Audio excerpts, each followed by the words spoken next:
Hi friends, welcome to IT Company session. நம்ம பார்க்க போற வீடியோ பார்த்தா 6th டேர்ம்ல சுட்டெழுத்துக்கள். சுட்டெழுத்து வந்து பாத்தீங்கன்னா மூன்று வகைப்படும். ஆ, இ, உ. இப்ப தற்போது பயன்பாட்டில் உள்ள எழுத்து பார்த்தா ஆ, இ மட்டும் தான், உ வந்து பயன்பாட்டில் இல்லை. அடுத்து அகச்சுட்டு.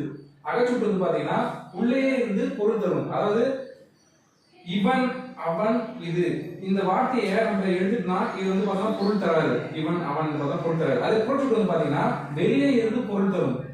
அதாவது இந்த வார்த்தையை எடுத்துட்டா கூட இது பொருள் தரும் புறச்சுட்டு. அடுத்து அண்மை சுட்டு பார்த்தா அண்மை சுட்டு வார்த்தை இ, இவன், இவர், இது. அதாவது பக்கத்துல இருக்கிற போய்க்கும் இவன், இவர்.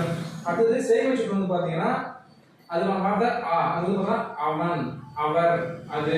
அதாவது தொலைவில் உள்ளவரை பற்றி நம்ம சொல்றதுதான் அகச்சுட்டு, சேவை சுட்டு. அடுத்தது சுட்டு திரிப்பு வந்து பார்த்தோம்னா அந்த இந்த வார்த்தை திரிஞ்சு வந்துடும். அதாவது சுட்டு திரிஞ்சு அந்த மரம் திரிஞ்சு வந்ததால இது சுட்டு திரிப்புன்னு சொல்றோம். Thank you.